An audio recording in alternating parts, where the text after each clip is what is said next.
Hello बच्चों, let's see question A. If both assertion and reason are true and the reason is correct explanation of assertion. B, if both are true but no clarification of assertion.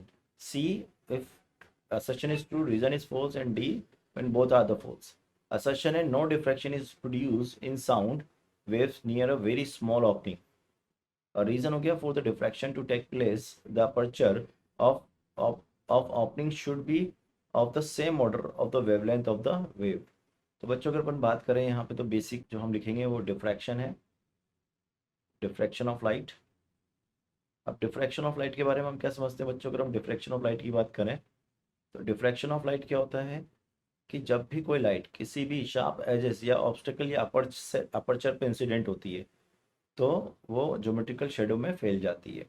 लेकिन बच्चों ये तभी possible है जब जो aperture का size है या ऑब्स्टेकल का साइज है वो nearby equal to the order of wavelength हो जाए, तो ही डिफ्रैक्शन पॉसिबल होता है। ये ए क्या है? Size of aperture, size of aperture, और ये आपकी वेवलेंथ हो जाएगी, it is the wavelength of light. अगर इनके ऑर्डर सेम आ रहे हैं तो डिफ्रैक्शन होगा, अदरवाइज नहीं होगा।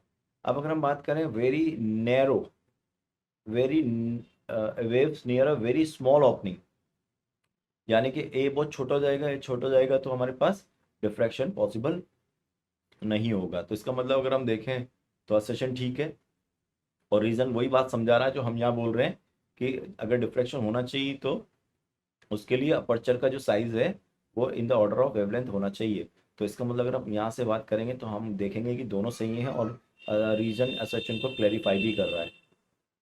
तो इसका आंसर जो जाएगा वो जाएगा हमारे पास, final answer of the question is A, and I hope you understood it. All the best.